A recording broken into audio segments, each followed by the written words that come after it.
சாமி தந்ததையா எத்தனை பாட்ட சொன்னதையா சுத்துற பூமி கண்டதையா அடிச்சு வீசும் காத்திலையும் அந்த தகப்பனாச சுத்துதையா பிடிச்சு பூக்கும் வேதையிலும் ஒரு வம்சத்து கதையே உள்ளதையா 100 தலைமுறை சேர்ந்து சதுக்குன ஈர நலம் இது பாறையா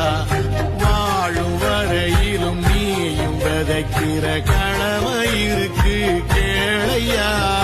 கோடி விளக்காயேந்தி கிடந்த வீடும் இருண்டது ஏனையா